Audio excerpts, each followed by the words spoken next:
ಅಬ್ಬಬ್ಬಬ್ಬ ಏನು ಟೇಸ್ಟು. ಒಂದ್ಸಲಿ ತಿಂದರೆ ಮತ್ತೆ ಮತ್ತೆ ಒನ್ ಮೋರ್ ಅನ್ಬೇಕು, ಆ ಥರ ಇರುತ್ತೆ. ಹಾಯ್ ಫ್ರೆಂಡ್ಸ್, ಎಲ್ಲರಿಗೂ ನಮಸ್ಕಾರ. ಮೊದಲ ಅಡುಗೆ ಚಾನಲ್ಗೆ ಸ್ವಾಗತ. ಇವತ್ತಿನ ರೆಸಿಪಿ ಬಂದು ಮಸಾಲೆ ಪುರಿ ಮಾಡುವ ವಿಧಾನ ತೋರಿಸ್ಕೊಡ್ತಾ ಇದ್ದೀನಿ. ತುಂಬಾ ಟೇಸ್ಟಿಯಾಗಿರುತ್ತೆ. ಮಾತ್ರ ಒಂದ್ಸಲಿ ಮಾಡಿದ್ರೆ ಈ ಟೇಸ್ಟ್ ಮರೆಯೋದೇ ಇಲ್ಲ, ಆ ಥರ ಇರುತ್ತೆ. ಹಾಗಾದರೆ ಹೆಂಗೆ ಮಾಡೋದು ಅಂತ ತೋರಿಸ್ಕೊಡ್ತೀನಿ ನೋಡಿ.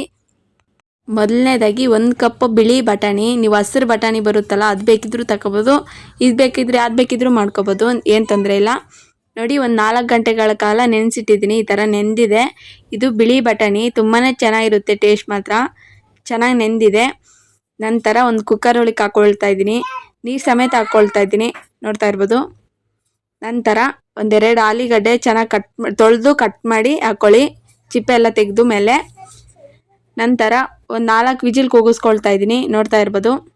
ಈ ಥರ ಚೆನ್ನಾಗಿ ಬೆಂದಿದೆ, ಇಷ್ಟಾಗಿದ್ದರೆ ಸಾಕು. ಸ್ವಲ್ಪ ಬಟಾಣಿ ಎತ್ತಿಕೊಳ್ತಾ ಇದ್ದೀನಿ, ನೋಡ್ತಾ ಇರ್ಬೋದು ನೀವು. ಇಷ್ಟು ಎತ್ತಿಟ್ಟಿದ್ದೀನಿ. ನಂತರ ಉಳಿದಿರೋವೆಲ್ಲ ಚೆನ್ನಾಗಿ ಮೆತ್ತಗೆ ಮಾಡ್ಕೋಬೇಕು. ಮಸಿ ಕೋಲಿರುತ್ತಲ್ಲ ಅದರಲ್ಲಿ ನಾವು ಮಸ್ಸೊಪ್ಪು ಮಸ್ಕಾಯಿ ಮಾಡ್ಬೇಕಾದ್ರೆ ಮಸ್ಕೊಳ್ತೀವಲ್ಲ, ಆ ಥರ ಮಸ್ಕೋಬೋದು, ನೋಡ್ತಾ ಇರ್ಬೋದು. ಈ ಥರ ನೈಸಾಗಿದೆ, ಇಷ್ಟಾದರೆ ಸಾಕು. ಈಗ ಒಂದು ಸೈಡ್ಗೆ ಇಟ್ಟು ಮತ್ತೊಂದು ಪಾತ್ರೆಗೆ ಒಂದು ಬಾಣಲಿ ತಗೊಂಡಿದ್ದೀನಿ, ಗ್ಯಾಸಿನ ಮೇಲೆ ಇಟ್ಟು 1 ಟೇಬಲ್ ಸ್ಪೂನಷ್ಟು ಎಣ್ಣೆ ಹಾಕ್ಕೊಳ್ತಾ ಇದ್ದೀನಿ.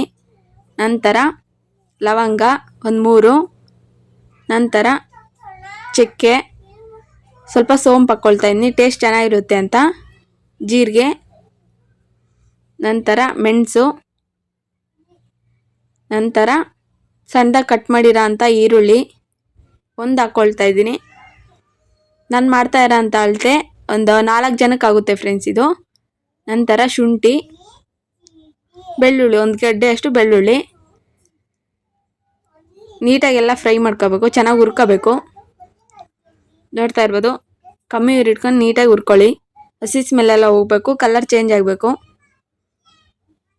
ನೋಡ್ತಾ ಇರ್ಬೋದು. ಈಗ ಕಲರ್ ಚೇಂಜ್ ಆಗಿದೆ ಸ್ವಲ್ಪ. ಈಗ ಹಸಿರು ಮೆಣಸಿನ್ಕಾಯಿ ಹಾಕ್ಕೊಳ್ತಾ ಇದ್ದೀನಿ, ಖಾರಕ್ಕೆ ತಕ್ಕಷ್ಟು ಹಾಕ್ಕೊಳ್ಳಿ. ನಾನು ಖಾರದ ಪುಡಿ ಹಾಕ್ಕೊಳ್ತಿಲ್ಲ, ಹಾಗಾಗಿ ಮೆಣಸಿನ್ಕಾಯಿನೇ ಹಾಕ್ಕೊಳ್ತಾ ಇದ್ದೀನಿ. ನಿಮಗೆ ಹಸಿ ಮೆಣಸಿನ್ಕಾಯಿ ಇಷ್ಟ ಇಲ್ಲ ಅಂತಂದರೆ ಖಾರದ ಪುಡಿ ಬೇಕಿದ್ದರೂ ಹಾಕ್ಕೋಬೋದು, ಹಸಿ ಮೆಣಸಿನ್ಕಾಯಿ ಸ್ಕಿಪ್ ಮಾಡಿ. ನಂತರ 2 ಟೊಮೊಟೊ ಹಾಕ್ಕೊಳ್ತಾ ಇದ್ದೀನಿ, ಕಟ್ ಮಾಡಿ. ನಂತರ ಕೊತ್ತಂಬರಿ ಸೊಪ್ಪು, ನೀವು ಪುದೀನ ಬೇಕಿದ್ದರೂ ಹಾಕ್ಕೋಬೋದು, ಪುದೀನ ಸೊಪ್ಪು. ನಾನು ಕೊತ್ತಂಬರಿ ಮಾತ್ರ ಹಾಕ್ಕೊಳ್ತಾ ಇದ್ದೀನಿ. ಅದು ಅಷ್ಟೇ ನೀಟಾಗೆಲ್ಲ ಫ್ರೈ ಮಾಡ್ಕೊಳ್ಳಿ, ಎಲ್ಲ ನೀಟಾಗಿ ಬೆಂದ್ಕೊಳೋ ಥರ, ನೋಡ್ತಾ ಇರ್ಬೋದು. ಚೆನ್ನಾಗಿ ಬೆಂದಿದೆ. ಈಗ ಒಂದು ಮಿಕ್ಸಿ ಜಾರ್ಗೆ ಹಾಕ್ಕೊಳ್ತಾ ಇದ್ದೀನಿ. ನಂತರ ಸ್ವಲ್ಪ ನೀರು ಹಾಕ್ಕೊಳ್ತಾ ನೈಸಾಗಿ ರುಬ್ಕೊಳ್ಳಿ, ಅದು ಬಿಸಿ ಇರುತ್ತೆ. 1-2 ಐಸ್ ಹಾಕ್ಕೊಳ್ಳಿ, ಬಿಸಿ ಆಗೋದಿಲ್ಲ, ನೈಸಾಗಿ ಆಗುತ್ತೆ, ನೋಡ್ತಾ ಇರ್ಬೋದು. ಈ ಥರ ನೈಸಾಗಿ ರುಬ್ಬಿಟ್ಟಿದ್ದೀನಿ. ನಂತರ ಅದೇ ಪಾತ್ರೆ ಒಳಕ್ಕೆ ಹಾಕ್ಕೊಳ್ತಾ ಇದ್ದೀನಿ ರುಬ್ಬಿಟ್ಟಿರೋ ಅಂಥ ಮಸಾಲೆ. ಅದಕ್ಕೆ ಸ್ವಲ್ಪ ಮಿಕ್ಸಿ ಜಾರ್ ತೊಳ್ದಿರೋ ನೀರು ಹಾಕ್ಕೊಳ್ತಾ ಇದ್ದೀನಿ, ಜಾರ್ ತೊಳ್ದಿರೋ ಅಂಥದ್ದು ಸ್ವಲ್ಪ 1-2 ಕಪ್ ಅಷ್ಟಿದೆ, ಅದು ಅಷ್ಟೇ, ನೋಡ್ತಾ ಇರ್ಬೋದು. ಈ ಥರ ಆಗಿದೆ.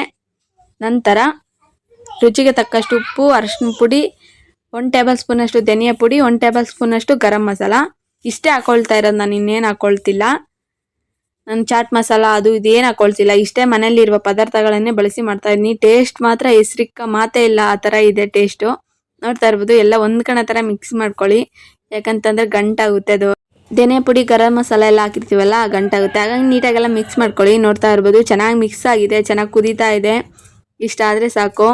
ಒಂದು 3-4 ನಿಮಿಷ ಆದರೂ ಚೆನ್ನಾಗಿ ಬೇಯಿಸ್ಕೊಳ್ಳಿ, ಹಸಿ ಸ್ಮೆಲ್ಲೆಲ್ಲ ಹೋಗುತ್ತೆ. ನೋಡಿ, ನಿಮಗೆ ಆಗಲೇ ಕಲರು ಚೇಂಜ್ ಆಗಿದೆ. ಈಗ ಆಗಲೇ ಬೇಯಿಸಿಟ್ಟಿದ್ವಲ್ಲ ಬಟಾಣಿ, ಅದನ್ನು ಹಾಕ್ಕೊಳ್ತಾ ಇದ್ದೀನಿ. ನೀಟಾಗಿ ಕಂಪ್ಲೀಟಾಗಿ ಹಾಕ್ಕೊಂಬಿಡಿ, ಹಾಕ್ಕೊಂಡು ನೀಟಾಗೆಲ್ಲ ಮಿಕ್ಸ್ ಮಾಡ್ಕೊಳ್ಳಿ. ನಿಮಗೆ ಉಪ್ಪು ಖಾರ ಕಡಿಮೆ ಇದ್ದರೆ ಹಾಕ್ಕೋಬಹುದು ನೀವು, ಈಗ ಚೆಕ್ ಮಾಡಿ. ಖಾರ ಏನಾದರೂ ಕಮ್ಮಿ ಇದ್ದರೆ ಖಾರ ಹಾಕ್ಕೊಳ್ಳಿ. ನಾನು ಆಗಲೇ ಹಸಿಮೆಣ್ಸಿನ್ಕಾಯಿ ಹಾಕಿದ್ನಲ್ಲ, ಅದೇ, ನಾನೇನು ಖಾರದ ಪುಡಿ ಹಾಕ್ಕೊಂಡಿಲ್ಲ, ಎಕ್ಸ್ಟ್ರಾ ಇದೆ. ಖಾರ ಕರೆಕ್ಟಾಗಿದೆ, ಮಕ್ಕಳು ತಿನ್ನೋದಕ್ಕೆ ತುಂಬಾ ಚೆನ್ನಾಗಿರುತ್ತೆ ಇಷ್ಟು ಖಾರ, ನೋಡ್ತಾ ಇರ್ಬೋದು. ಚೆನ್ನಾಗಿ ಕುದೀತಾ ಇದೆ. ಮತ್ತು ನಾನು ಕಡಲೆ ಹಿಟ್ಟು ಮತ್ತು ಕಾರ್ನ್ಫ್ಲವರ್ ಏನೂ ಹಾಕಿಲ್ಲ, ಈ ಥರನೇ ಮಾಡಿದ್ದೀನಿ, ತುಂಬಾ ಚೆನ್ನಾಗಿ ಬಂದಿದೆ, ನೋಡ್ತಾ ಇರ್ಬೋದು ನೀವು. ಚೆನ್ನಾಗಿ 1-2 ನಿಮಿಷ ಚೆನ್ನಾಗಿ ಮಸಾಲೆ ಎಲ್ಲ ಬಟಾಣಿಗೆ ಹಿಡಿಯೋ ಥರ ಬೇಯಿಸ್ಕೊಳ್ಳಿ ಅಷ್ಟೇ. ಈಗ ಗ್ಯಾಸ್ ಆಫ್ ಮಾಡ್ಕೊಂಬಿಡಿ. ನಂತರ ಇದು ರೆಡಿಮೇಡ್ ಪೂರಿ ಎಣ್ಣೆಲಿ ಹಾಕಿ ತೆಳ್ಸ್ಕೊಳ್ತಾ ಇದ್ದೀನಿ ಅಷ್ಟೇ. ಇದು 30 ರೂಪಾಯಿ 1/4 kg ತಂದಿಕ್ಕೊಂಡ್ರೆ ಒಂದು 4-5 ಸಲ ಆದರೂ ತಿನ್ಬೋದು ಫ್ರೆಂಡ್ಸ್. 4 ಜನಕ್ಕೆ ಒಂದು 4-5 ಸಲ ಆಗುತ್ತೆ. 30 ರೂಪಾಯಿ 1/4 kg ತಂದಿಕ್ಕೋಬೋದು, ನಿಮ್ಗೆ ಯಾವಾಗ ಬೇಕಿದ್ರೆ ಅವಾಗ ಮಾಡ್ಕೊಂಡು ತಿನ್ಬೋದು, ತುಂಬಾ ಚೆನ್ನಾಗಿರುತ್ತೆ.